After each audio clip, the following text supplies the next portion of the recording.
Hello, everyone, and welcome back to the Finger Guns Podcast with Tony, Dave, and James. I am your live on location TIFF50 co-host Jimmy, and I am here with TIFF50 Big T Tony B.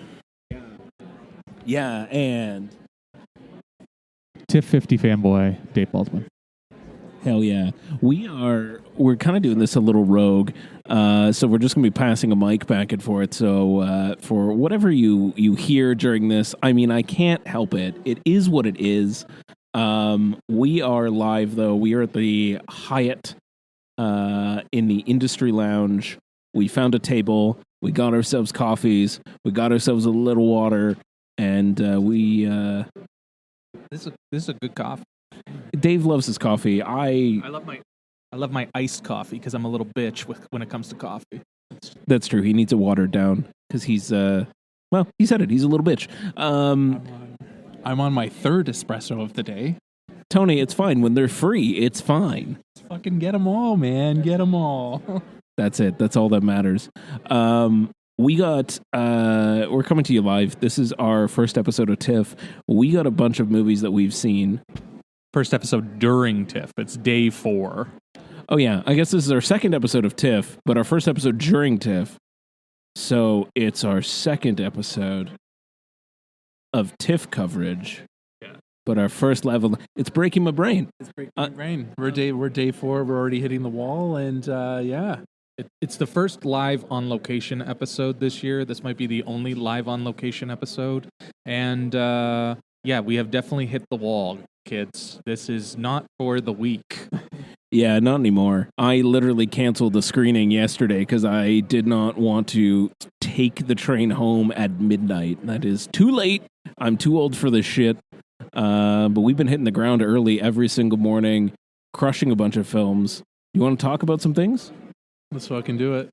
Yeah.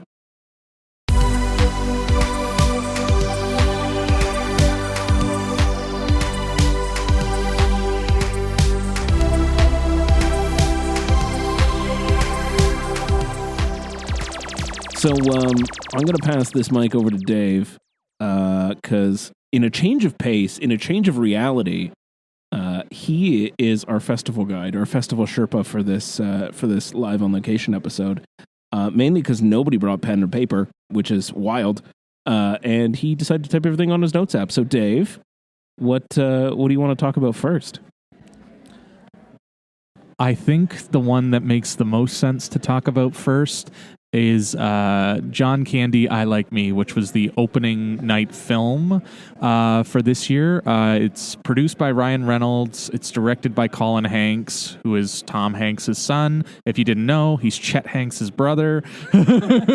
Or maybe, no, why don't we say he's Chet is his brother. Yeah. Like fuck Chet. Yeah. They came in to the premiere. They rode in on the red carpet to the premiere in a replica of the Christ. I want to say it's a LeBaron, but it's not a LeBaron. It's the car from the broken down car from Planes, Trains, and Automobiles. It is a LeBaron. It is a LeBaron? Yes. Oh, I was right. Okay. And they have it on Festival Street. I got a picture with it today. Nice. But they rolled in on it the other day. And this movie's going to be on Prime in October. So I didn't have a chance to see it, and neither did Tony, but Big Dick Jimmy here went to the opening night premiere. So why don't you tell us about it? I did. I don't know how I scored that ticket, but I had a primo seat in the dress circle, which, for the record, and for anybody that comes to TIFF and has a screening in the Princess of Wales, do not sit in anything above the dress circle. The balcony is for suckers only. Don't do it. Don't do it. It's terrible, Tony. The balcony's terrible. John Candy, I Like Me. It was the opening night premiere. There was a lot of hoopla and free stuff and intros and speeches being made before the show started. What kind of free shit did you get? Nothing. I got nothing because I have no Visa Infinite Privilege card. We could talk about that. Well, let's put a pin in that one. Yeah, we'll come back to that. We'll come back to the fact that I'm a pleb with nothing. Actually, I don't think it really mattered. Even if you were a Visa Infinite, you had to be invited by Visa in order to get the free shit that was on the seats for people. John Candy, I Like Me. Directed by Colin Hanks. Produced by Ryan Reynolds. They were both there. They also... John Candy's kids were there as well. It's Chris and Jennifer Candy, so they came out and introduced the film as well, which was very lovely and sweet. They were also very much in the documentary. They gave a lot of perspective of their father for the brief time that they knew him growing up. So a lot of it had to deal with the angle of, losing a father at a very young age. And as it turns out, John Candy also lost his dad at an incredibly young age. His dad was 35 when he passed. So John Candy I think he was 5 or 6 years old. Talking about sort of that angle, and when you lose your father, and, apparently his family never talked about it after that. It was taboo of a subject, what that does to sort of your own psyche and how you see things. The documentary itself really goes through his entire career. Like, it goes all the way back to his birth, and goes almost every 5 years or so. You're getting more and more information about who he is. I learned a lot sort of about who he was as a person outside of the film industry. Also, of course, who he was within the film industry. There was facts that I learned, like he owned the Argos with Wayne Gretzky for a bit. He lost his dad. He was born on Halloween, so that was cool facts. It was a pretty, other than that though, it was a pretty straightforward documentary. They had, talking heads from everybody that you can possibly expect. You throw a pin at a board for who you think would be in a John Candy documentary. They're there. Everybody from Second City, and SCTV. So you had Eugene Levy, Catherine O'Hara, Dave Thomas, Martin Short, Steve Martin for his part, of course. I just put those two together all the time. Not saying that Steve was in Second City at all, but whatever. Who else was there? They got Mel Brooks to do a little bit of a talking head too, and that was kind of nice. He was also reminiscing on what Carl Reiner had said to him about John Candy, and the reason that John Candy got cast in Spaceballs was on the recommendation of Carl Reiner. So it was just like, truly was a lovely man, a family man through and through, a Toronto-born, proud Canadian, and a lovely documentary. Nothing truly special to say about it, though. Other than that, it is a pretty bog standard celebrity documentary. It's about a movie star. You go through all the things. You learn some things, of course, and it had some sappiness at the end that definitely brought people around me to tears. They were very, very moved by the way that it was framed and presented, but nothing notable here that I could say to write home about. It is a big crowd pleaser. So I could see it doing well in that perspective, but I didn't walk out of there emotionally moved myself or, learning anything. It wasn't a surprising documentary in any way. How was the Cynthia Erivo track? Because I went to the Ryan Reynolds in Conversation, and he went on a 10-minute tangent on the song, and he even pulled out his cell phone and he put it to the mic and played a unedited clip of it, of them recording it in his apartment. Yeah, so on the heels of that, he also when he introduced the movie, he's like, oh my God, you have to listen. During the movie, you have to listen to the Cynthia Erivo song. She covered his favorite song ever, and it's such a beautiful rendition. You have to, I'm like, fuck, what the fuck? So it plays in the middle of the movie. First of all, it does not play over the credits. It's a wild choice to hype it up that much and not have it play over the credits. It plays during the movie, and it's good. It's fine. That's about it. I don't know. I don't know why he's so enamored with it, but it was a weird thing to plug before we watched the movie. And it was weird that it was just in the middle of the movie or towards the end of the movie, but it wasn't over the credits. You got Cynthia Erivo to record a song for this movie. You should be using it more than just in one small section of the movie.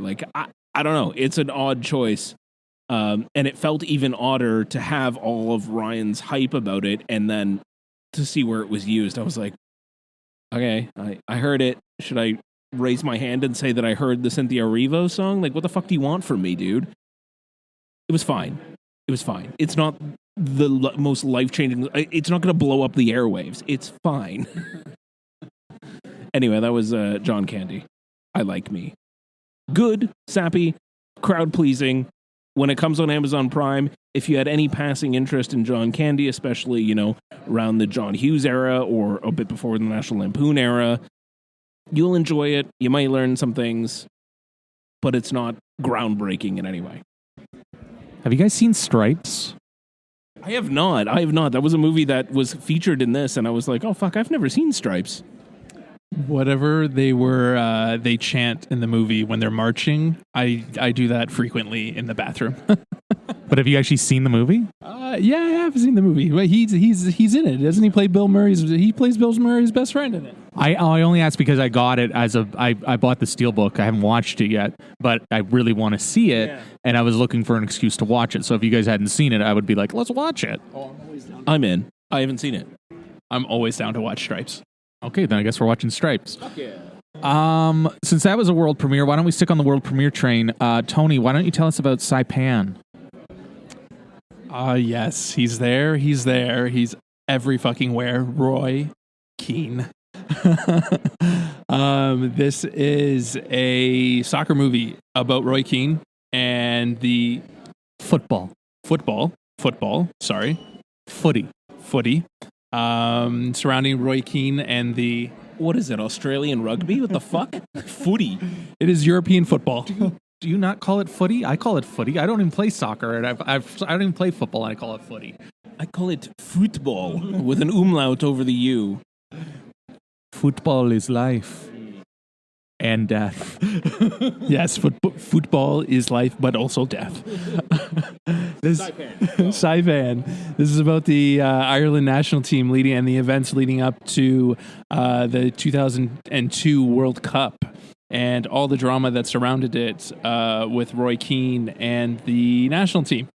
Overall, I thought it was pretty well done. Steve Coogan, yeah, he's in it. He plays the coach, which I'm pretty sure is Mick McCarthy. And the gentleman who plays Roy Keane is escaping me right now. But I know you guys are going to hook me up with that. He was very good, and just like right down to like the mannerisms, how he presented himself, and yeah, it is Anna Hardwick. He plays Roy Keane. He was incredible. Roy Keane is a very aggressive soccer player. He has a very a very particular temper. And this guy friggin' nailed it. The scenes with Steve Coogan were absolutely electric. Like you could cut that tension with a knife. With that being said, if you're not familiar with what happened, basically there was just a bunch of they weren't prepared. And they just a calamity of bullshit happening and things not getting taken seriously. Roy Keane is an elite player. He played for Manchester United. He's used to top tier football, and Ireland just wasn't ready. And yeah, it's a movie for soccer fans. I wouldn't necessarily recommend it to anybody else because if you don't know the event, they don't really do much to hold you over. For me, I held on to all the soccer stuff, and plus I remember the events, and I remember watching that World Cup and having high hopes for Ireland, and everyone in Ireland at that time thought that this could be their year because Roy Keane just literally carried that team and the country on his back, and yeah, and I actually remember Ireland going to the quarterfinal, or not the quarterfinals, the second round, and losing in penalty kicks to Spain. Dave, you'll remember that, me and Dad yelling at the TV, and when they missed the penalty kick, and fucking, I'm pretty sure Dad like threw a chair across the room. They replay the highlights to that game too, so that was nice to see. But again, like, if you don't like soccer, there's no real reason why you would watch this. Football. Sorry, I keep calling it football. We're in Canada, we call it soccer. But yeah, that was Saipan, world premiere. There was like a counselor from Ireland there. Kevin Kilbane was there as well. If you guys don't know who Kevin Kilbane is, he's actually a soccer player that played on that national team during that time. So that was very cool to see him as well. And a bunch of people from FIFA were there in the screening too, that were sitting right in front of me. So that was pretty cool. But like I said, I'm the resident football fan here, so this movie was actually made for me. So I enjoyed it. Lovely. I'm going to go with Christy, that I saw, which world premiered on Friday, directed by David Michaud. It stars Sydney Sweeney, who has great genes, or so we're told, as Christy Martin, or she originally was Christy Salters now, and then she was Christy Martin. So it's about, she's basically the pioneer of women's boxing. And she kind of like put women's boxing on the map. And she got married to her shitbag trainer. His name's James Martin. He's played by Ben Foster, he's just really good at playing shitbags, and we'll talk about him again in a bit. He was 25 years older than her, which, and it was at a time, like, she's a lesbian, so it was at a time when they were trying to get her to kind of like, you should like boys. So the movie kind of like talks about her, like, her rise in the boxing world. She has a bit with Don King, who is played by, I need his name because he's amazing in it, Chad L. Coleman. He's so fucking good as Don King. So it's kind of her rise, and then like the second half and into the last third, it's kind of like the fall, and then kind of her struggles with misogyny, abuse, because he's a shitbag, and he's just like he's a monster, and he's always putting her down, and he's always being mean, and he's making her do things she doesn't want to do. He's feeling her cocaine addiction. He's trying to stifle her sexuality. And it's about that. And if you don't know the story, I'm not going to spoil it, but it goes to a pretty bleak place by the end of it. So Ben Foster doing what Ben Foster does best. Yes. Yes. He is very, very good, but he is also very good in this kind of role. So I think it was a good movie. It's a well-made movie, but it's not...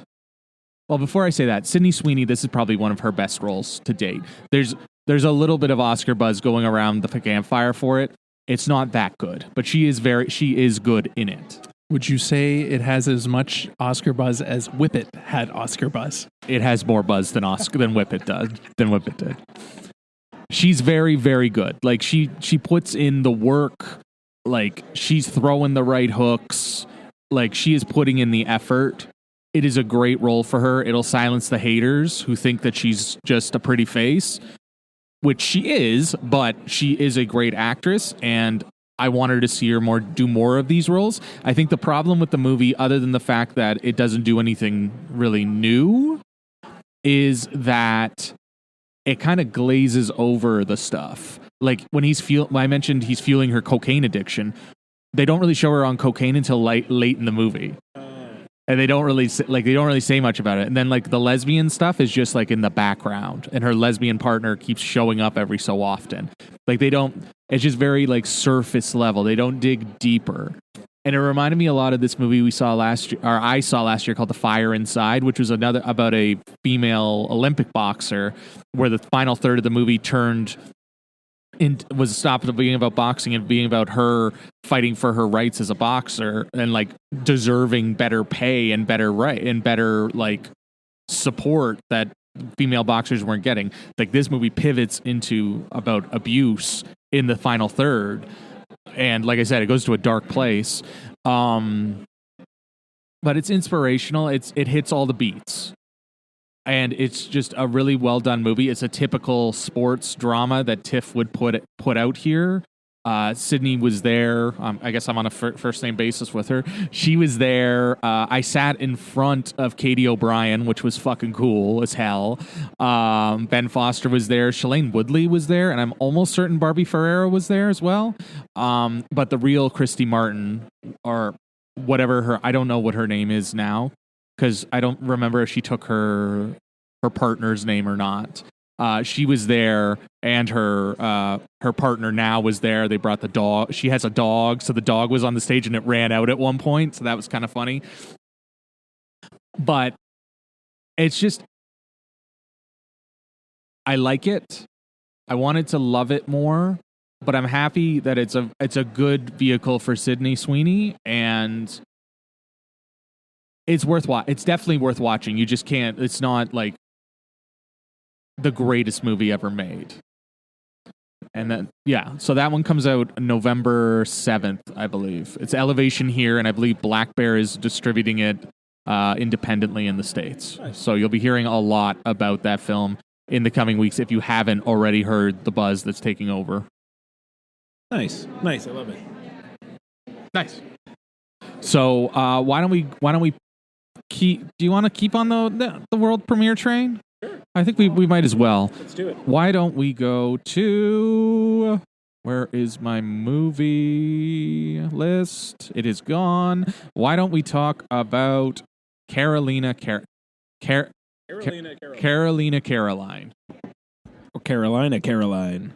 There we go. That's it. That's it. Yeah, Carolina Caroline, because she's obsessed with South Carolina.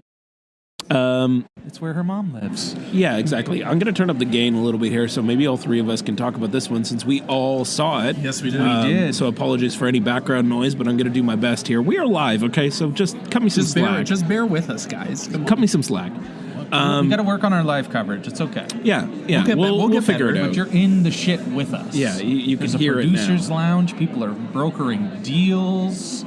There's people on their computers, people on their cell phones. You know, it's a time. It's a time when you're here live on location at TIFF. Yeah. So Carolina Caroline, basically a dual lead here of Samara Weaving and Kyle Gallner, as a I would say Bonnie and Clyde as a Bonnie and Clyde kind of thing. Yeah. They in the 90s. In the 90s. Yeah. So she's working a dead end job in the middle of buttfuck nowhere, Texas, and a con man rolls through her town. It becomes a whirlwind romance between them. Sweeps her off her feet. Sweeps her right into a life of crime, and then they go robbing banks.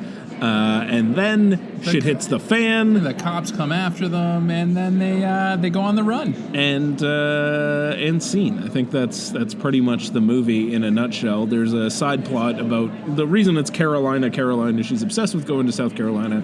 Her mom abandoned her as a child, and she wanted to find her mom and find purpose in her life, and that goes fucking squirrely, of course, because you never get what you want. And then the whole plot line is completely abandoned. Yeah. So, and it's Kyra Sedgwick is the mom. Yeah. And her dad,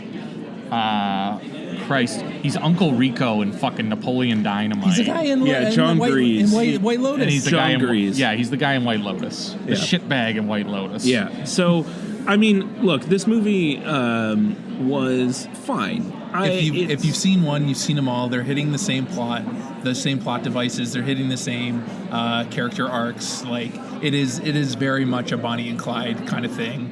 And yeah, like there really is nothing else to add. Like if you like how I say it is, if you've seen one, you've seen them all, because it really doesn't do anything different. Yeah, absolutely agreed. I really like the sound design in this movie. I thought the sound design was really well done, and I like the music. And I think the two of them are hot. They're hot in general, but together it's like fucking fire. Yeah, it's fire. They're so good together. The chemistry is fucking incendiary. I love Samara on a good day, but she's very, very good here. Yeah, truly. I echo those sentiments. So on both Tony and Dave's part, I think they nailed all of it about this movie. If from a plot perspective, if you've seen one, you've seen them all.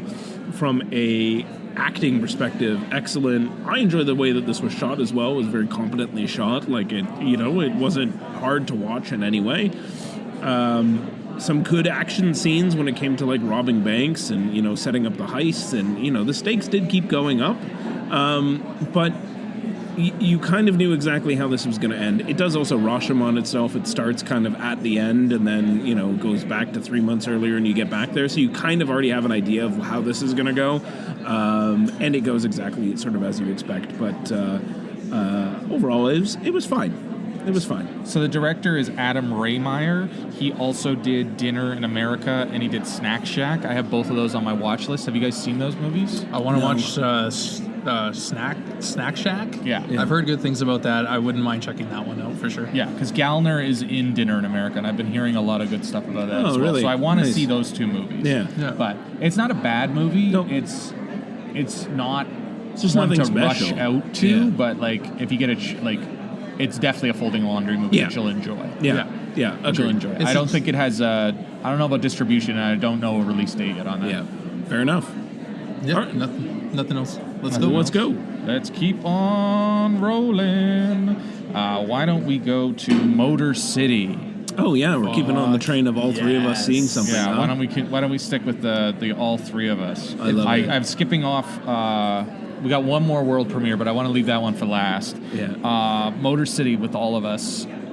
This one, I believe, premiered in Venice. I think. I don't think it premiered in Telluride, but it premiered in the last week or so, and it stars Alan Ritchson of his Reacher fame. You got Shailene Woodley. You got Ben Foster. You have Ben McKenzie, Pablo Schreiber. Lionel Boyce from The Bear. It bothered the fuck out of me not knowing who he was, and then I looked it up after, and I was like, oh, it's that guy. I love him so much. Anyways, so this one is your classic revenge story. You have a criminal who pisses off the wrong person, who pisses off a crime lord and steals his girl, and then the crime lord gets back at him and sets him up for possession of narcotics.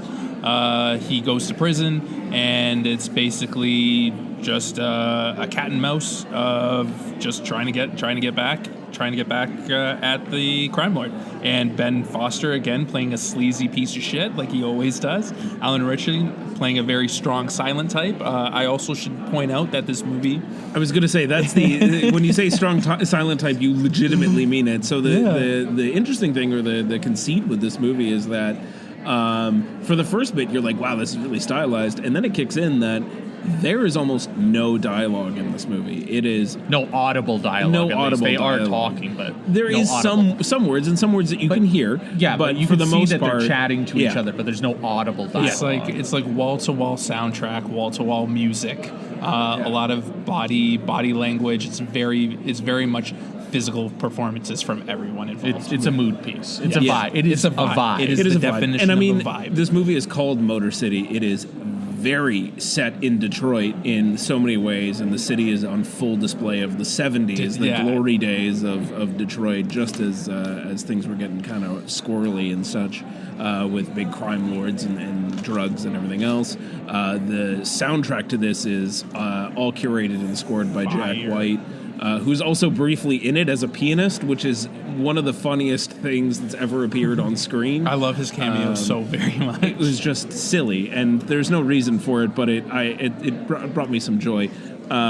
They play The Chain by Fleetwood Mac, and I was just vibing to The Chain. There's a lot of vibes in this movie. This movie is, first of all, rain-soaked. I think it has a bigger rain budget than Sin City did. Not even soaked, saturated. Saturated, yeah. It is coming down in fucking sheets and sideways. A lot of slow-mo, very stylized action set pieces. This movie is the very definition of ultra stylized. Yeah. There is very little substance to it. It owes a lot to slow motion, which pisses me right the fuck off because I hate slow motion, but it's a vibe, and we watched it at 9 a.m. It wasn't exactly for me, I know these two chuckle nuts liked it, so I'll let them talk more about it. But I do have to say right off the top, there is an elevator fight between Pablo Schreiber and Alan Ritchson that is fucking vicious and out of control, and it is the centerpiece of the movie, and I cannot get it out of my head. We watched this movie 2 days ago, and it's still playing rent-free in my head. It rivals any action scene that you would see in an Indonesian action movie, a Korean action movie, anything out of Asia. Like, this fight scene is one for the ages. The fight choreography is incredible. The like, not even just the fight choreography, the cinematography of that scene is incredible. The camera as work in well. that scene, the way they edit it, the way that what they decide to show, what they don't show, the visceral graphic nature of some of it. I had to bring back visceral. It's TIFF, Dave. We got it. The graphic nature of some of the shots that they pulled off was incredible.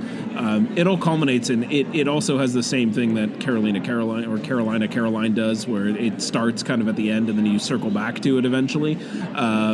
So that is leading up to sort of where you started off the movie, and you want to kind of see where it goes. It leads into like a car chase that is fucking nuts. Like the entire sort of third act where shit hits the fan, where it's finally time for these two to confront each other and deal with the business that they got to deal with, is wild. Like the moment that kicks off, from the moment they sort of like raid his apartment and that goes sideways, and then afterwards, it's knucking futz. Like it is truly a sight to behold. But I liked this movie a lot. I really had a lot of fun with it. It was, it had the right vibes for me. I enjoyed the entire soundtrack. I liked the fact that it was barely audible dialogue or non-audible dialogue for the entire runtime. I still think it's hilarious that Shalane is basically, she's just a damsel in distress who gets fridged for a good chunk of the movie, but she has the most dialogue in the movie. Yeah. Most of it is her saying the word fuck. Yeah. I would say she is the beating heart of this movie. She is why this is all happening.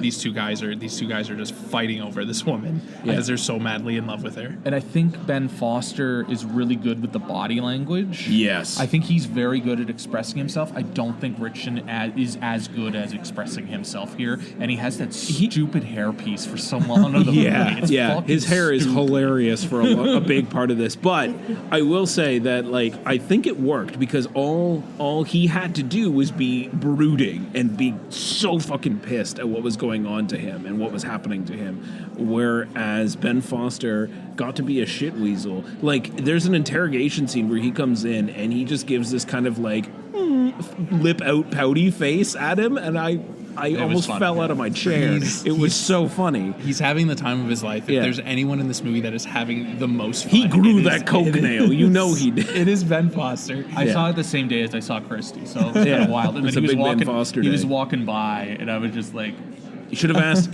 He still had the coke nail. he probably does. Just a long ass pinky. does. Go, Tony. I know what James wants to say, but do you have anything else to say before James says it? Honestly, watching this movie, if you've ever had that feeling where you're watching this and you're just like, wow, this movie was made for me, this is that movie. Yeah. I had an absolute blast. I loved every minute of it, but there's only one single caveat. There's a problem.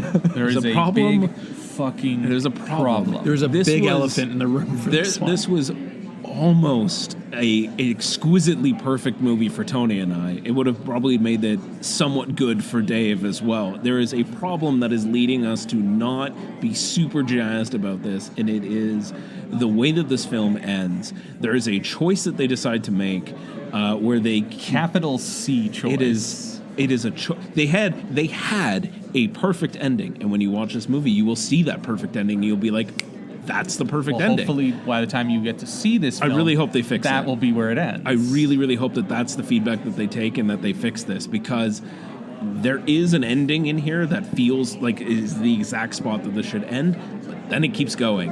And it's the keep going part that sucks the wind out of this movie. Yeah, it just grinds it to a halt, and you're like, what the fuck just happened? I think the entire theater of press and industry people were laughing their asses off because it's so laughably atrocious. It has no business being in this movie. It's so fucking bad. It doesn't even feel like you're watching the same movie at that point. Yeah, Like- it's straight up awful. When this movie comes out, and if it's still there, we'll get into it. But like, Yeah. I It's awful. really hope that they take some feedback back from this one and they rejig this ending, because there is a way to make this a really good movie that ends really well, but in its current state, it is not there. Yeah.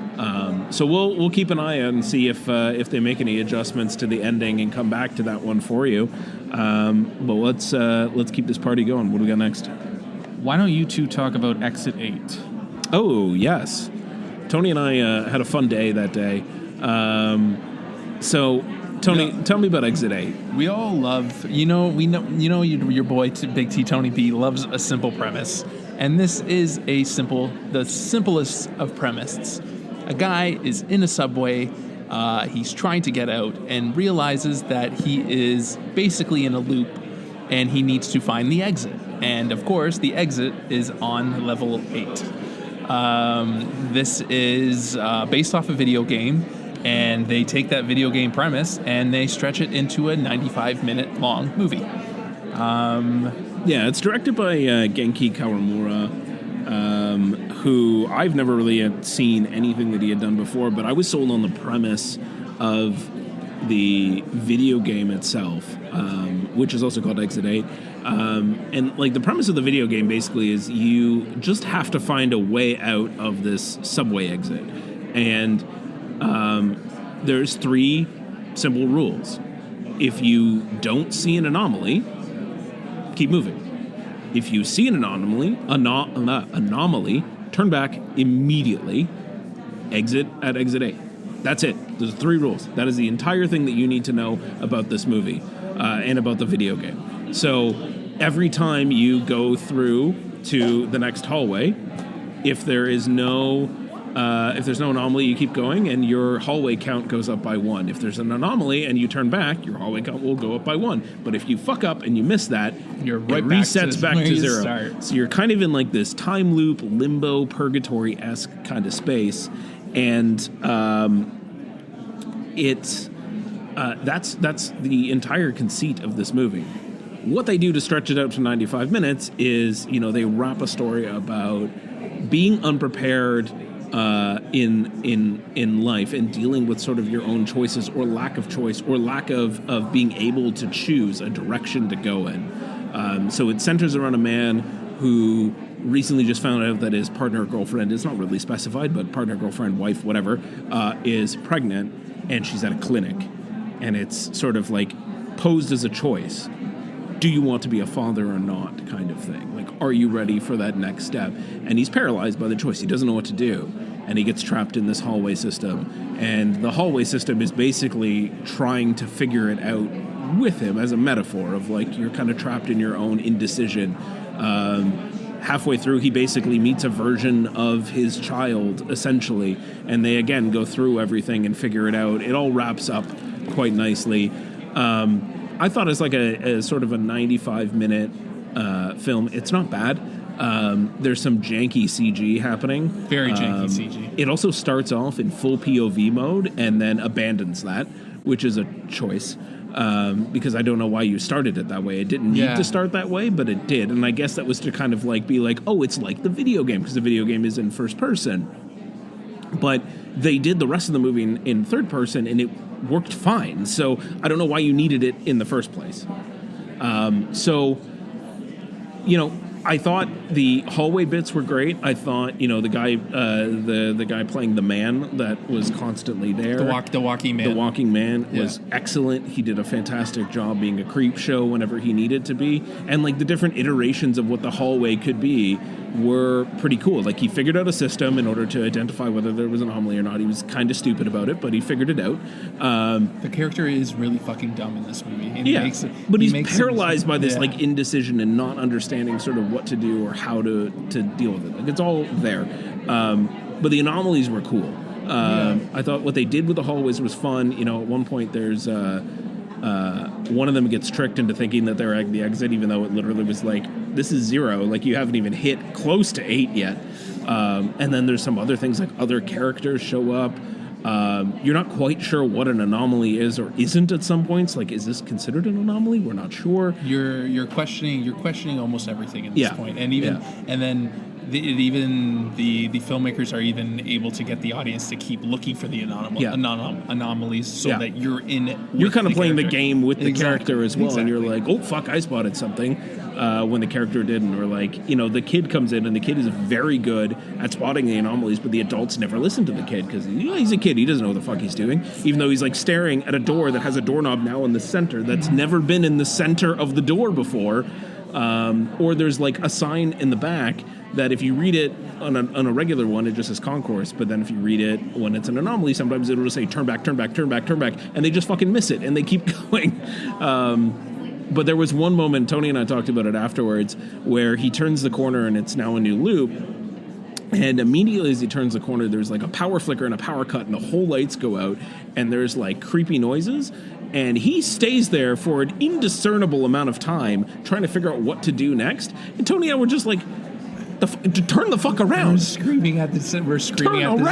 Like, buddy, turn around. What the fuck are you doing? The lights went out. The lights have never gone out before. Turn around. What are you doing? Don't stay there. Don't be interested. Danger. Yeah. Danger. Don't use this time to be curious. Just turn the fuck back around. Yeah. Overall, I thought it was fine. As you know what, the fact that it was 95 minutes, I think, worked in its favor. It didn't overstay its welcome too much, but it wasn't anything sort of super great or remarkable that I would say like I want to watch it again or I want to see it multiple times or own it even. It's good as a one and done. If you like the video game, I think you'll kind of enjoy what they did here. It is all in Japanese as well, I should mention, but there's something there. Tony? You basically hit the nail on the head. The repetition, the gimmicks grow a little bit tiresome, but overall, it was a good watch. It was half decent. You could do a lot worse. But yeah, I don't think there's any reason to revisit this. Nice, Dave. What do we got, buddy?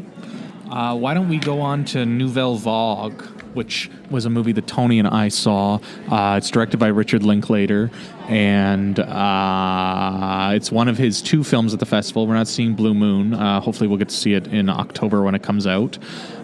So this one is about the making of Breathless.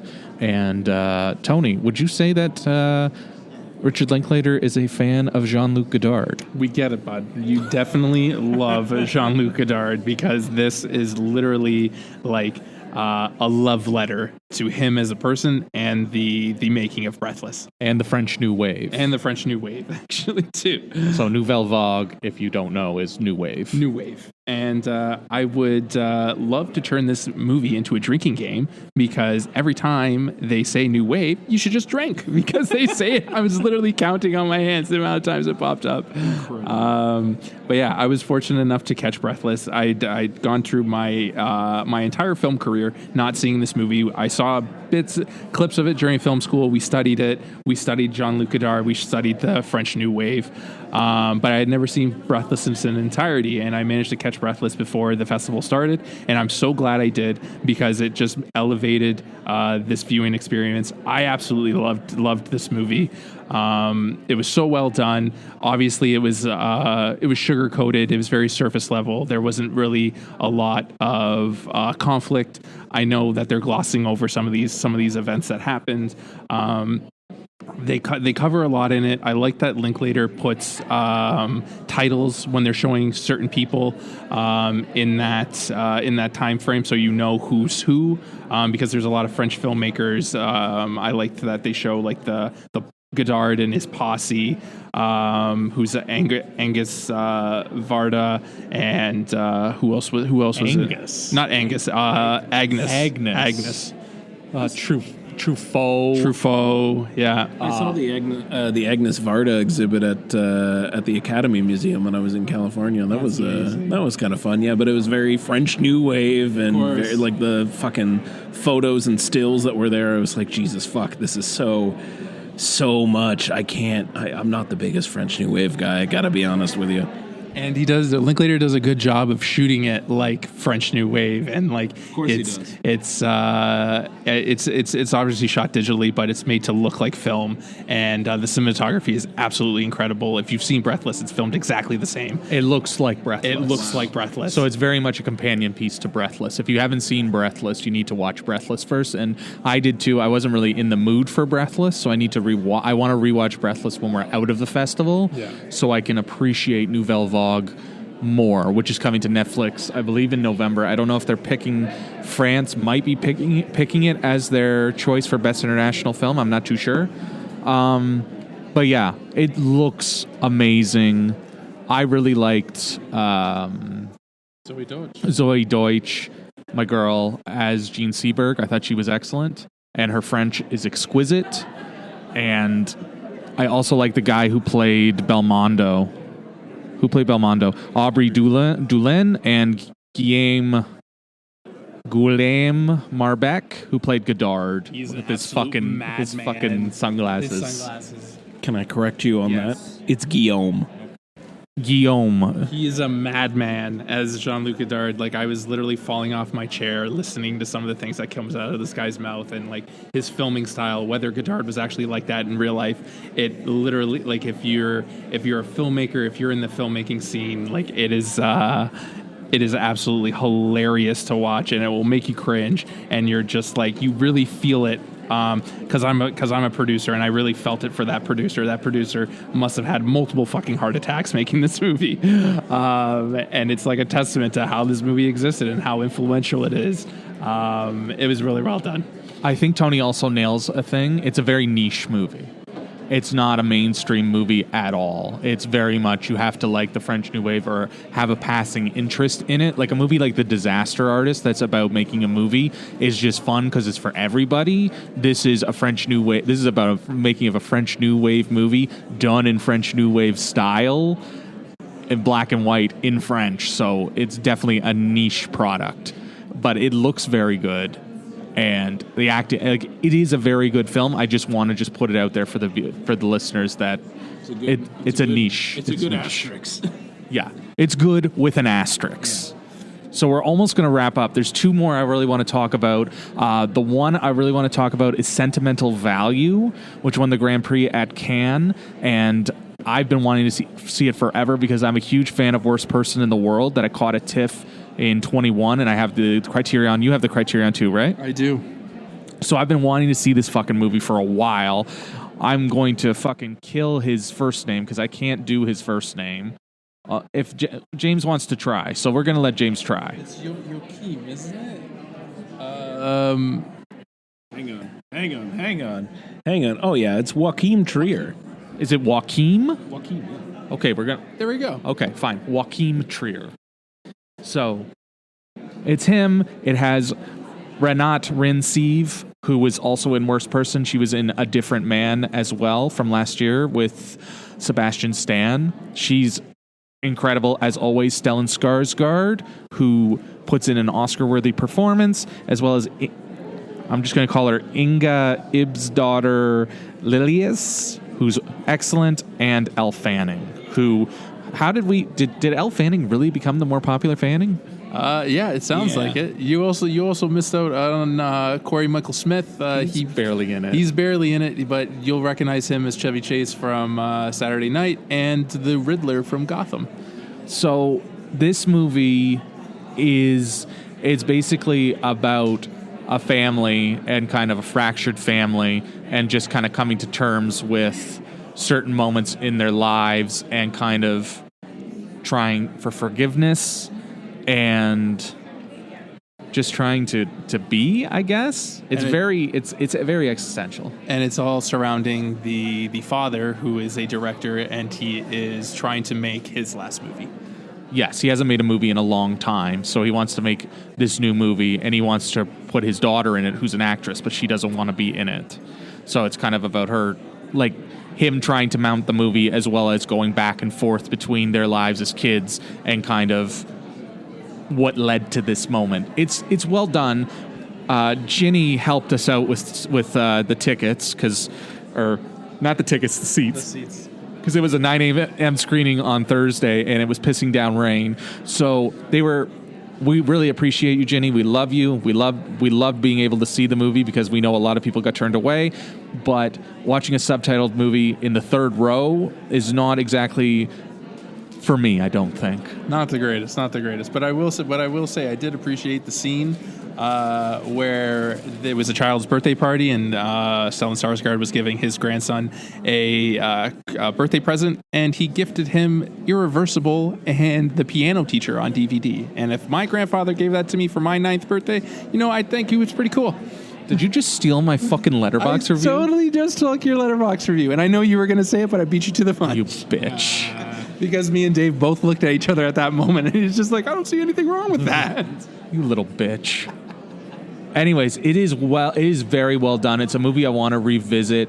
The acting is amazing. The look of the film is incredible. Yeah, I would say so too. I think I was just hyping it up too much for myself because I just really fell in love with Worst Person, and this one I just kind of really liked. Yeah, I would say the same thing. Obviously, our expectations were pretty high because we both hold Worst Person on the pedestal because it is a very good movie. So we were expecting nothing but the best from this director. And I just feel like we both wanted to love it more, and then we just ended up really liking it. But Renaud is incredible. Stellan Skarsgård is Oscar worthy. There's a couple of scenes where it's just like focusing on his reactions and the looks on his face and just masterclass. Yeah. He's so good at it. There's a lot of this movie. It's not dialogueless, but it's very much just looking at facial expressions, and it's done so well. Like, it's definitely a movie. Like I said, I want to revisit this movie. It's going to be a big Oscar player, so I'm looking forward to that. I wanted to love it like I love Worst Person. I just really liked it. Yeah, I'd say so. And then to wrap up, we'll go back to another world premiere. James didn't come with us to the world premiere. He got to see it before we did. So maybe he should have given us a heads up on it. But we saw the Korean thriller Good News on Friday. I mean, Thriller's a bit of a stretch here. Yeah, it was sold as a satirical thriller, and I think we're stretching the boundaries of that phrasing. We're stretching the boundaries of the thriller part of that because I didn't really quite understand what I was getting into either. I thought it was going to be more of a straight political thriller with some satire, but this is more of a what the fuck? There's a couple movies I was thinking of. I was thinking of Dr. Strangelove the entire time. Dr. Strangelove, yes. I was thinking of Death of Stalin while I was watching this. I was also thinking of the movie that was at TIFF last year that was severely Canadian and also a political satire. Rumors. Rumors. The Guy Madden one. Yeah. I was thinking about sort of those while I was watching it. I went to the press screening. There was definitely a few people that decided to walk out of this one, but suffice to say, like, it's about true events where it's based on some sort of some true events, but everything else is fictionalized in this in order to make it, a satire and funny and stuff, because it's a serious event of a terrorist hijacking of a plane, and then they get intercepted in South Korea, and South Korean airport pretends to be Pyongyang in North Korea, and that goes horribly wrong. The rest of this movie is a lot. It's a lot. It's 2 hours and 15 minutes, and it's too long. It is way, way too long. It's just basically it is essentially Dr. Strangelove, where they're all arguing in the Situation Room, and these guys are all arguing the war room. The war room. Yeah. There's no fighting in the war room, right? And they're very much doing the same thing, just pointing fingers, being like, what the hell are we going to do? Yelling at each other, throwing each other under the bus. A lot of arguing, a lot of screaming. Taking credit where you're not supposed to. Exactly. It's just it's like a cavalcade of calamity. And then it jumps back and forth between different groups plus the terrorists on the plane. There's you know what? And There's like even part of it that kind of felt Wes Anderson-y to me Yeah, as A little well. bit, yeah. And it's like it's a not little even- kooky, a like little the quirky, whimsical. Yeah. You got like you got the military and the government arguing with each other. You got even the terrorists that are arguing with each other. Yeah. They're having It's- conversations about a manga for a bit of this as Yeah, well. Like, like- Yeah, that was so weird. Shido no just- Joe or whatever. I'm watching this movie and I'm just like, I don't even know what's happening. I spent a lot of the movie being lost because it's a lot of fast talking and talking over each other. in Korean. In Korean, And so Japanese. you're trying, Japanese. and Japanese. So you're trying to keep up while watching everything unfold in front of you. Like there's good moments, there's bad moments, there's even worse moments. I'm gonna be perfectly honest with you guys. If I wasn't really drunk during this screening, I think I would have walked out. It's fun when it wants to be. Yeah. And then it just And then it's grinds. not. It just It's grinds to a not screeching halt. otherwise. Yeah. It's not. It was not. It's one of the movies that was most certainly not for me. There's another one I saw called Maddie's Secret that is very much a genre film that a lot of people will like, but you have to be into that to like it. So Yeah. I think that like This is that same kind of vibe. Exactly. it's Yeah. very much a vibe. You movie. gotta be on board, and if you're not Yeah. on board right from the start, But I think regardless of even if yeah. you are on board right from the start, and I've heard, some people that were in my screening and also some that were in yours, I've heard just sort of overhearing some conversations afterwards and people talking about it and liking it a lot. But I think you have to hit that niche. You have to be in that sort of overlap of that Venn diagram to really enjoy this movie. But I think regardless of that, objectively, this movie is too long. There is no reason that it is split into 5 chapters. We were at chapter 4. I'm like, I guess we're wrapping up. And then chapter 5 came on. I'm like, the fuck are we doing? Yeah. Like, this is far too long at this point. Like, I get it. We've already wrapped things up, and now we're going to wrap everything up again and again. And I understand that the whole point was like, truth is subjective, and it's whatever you can bend reality to be. I did enjoy the character of Nobody in this. I thought he was great and having a lot of fun, kind of running around in the background and doing all these kind of kooky, fun things. Everyone else in this was basically playing the straight man, except for the head of the Korean CIA, who was a goofball to the max, balancing pens and nonsense and celebrating and dancing, and he was just was the most heightened, then Nobody, and then everybody else was a straight man to it. Yeah, it was it's very political. Yeah, very political. Though the smash cut when they're talking about Seo Kyung-hung's dad. Then you just smash cut to him having no legs. Yeah, that was good. Was fucking wild. And it was his own guy that blew his leg off. It's just random. A lot of random things happening. When the comedy works, it does work, but it happens so infrequently that it's not worth it. This movie needed to be a lot tighter and lean in one way or the other, but it tried to do a balance between a thriller and a comedy, and it doesn't quite stick the landing on either side of those. Not at all. Yeah. But Tony mentioned it. We were very privileged after so many years of coming to TIFF that we got into the Visa Infinite Lounge at the Princess of Wales. So we got to indulge in some drinks and some popcorn. Big ups to Ava, who talked to us for a while and kind of helped us out while we were down there. Everybody was excited for us to be there. We were excited. So thank you to Visa and thank you to Ava for helping us that night. And just taking care of us. But yeah, we got to have some drinks, so it definitely got us through the I should have come to that instead. You most certainly should have. have. You fucked up, James. That's fine. I will hold on to my Visa Infinite for at least one more year, so you can go. Thank you. But I think that's it for us on for this episode. Okay, We still got a lot of movies to see. So Tony's telling us we have to get off the mic because he wants to go to another movie. Well, I got a movie in half an hour, and I got to run up the street. We got things to do. We got more recordings to do. We got things to do. You know what? We're going to do those recordings as we're running. It's going to be a jog while I try to hold a phone and record a reel. It's going to be fun. It's going to be a good time. So hopefully you'll see some of those soon. I'm going to try to get this episode out as well. So hopefully you'll be listening to this and seeing those reels, which would be great. But this is our first live episode here covering TIFF, second episode of TIFF, and we definitely have more as at least for the two boys. They got a lot more films to catch over the next few days. I'm heading back to work, but I do plan on watching a few more things as well. You definitely got some screeners lined up for yourself. I got some screeners, and I got 2 in-person events. I still got Easy's Waltz coming up for me, and I got Frankenstein on next weekend as well. I got Frankenstein coming up as well as Hamnet, and a couple of In Conversations, and hopefully I don't have to do some sexual favors to pull a couple more tickets, but I might. Who Absolutely. knows?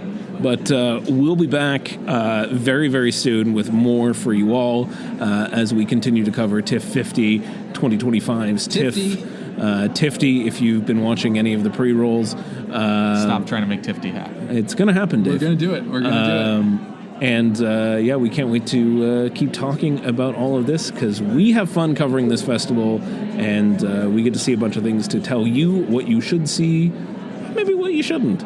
But until then, I shall remain live on location Jimmy, and I'm here as always with Big T, Tony B. Yeah, and TIFF50 fanboy Dave Baldwin. We love it, and we'll see you very soon.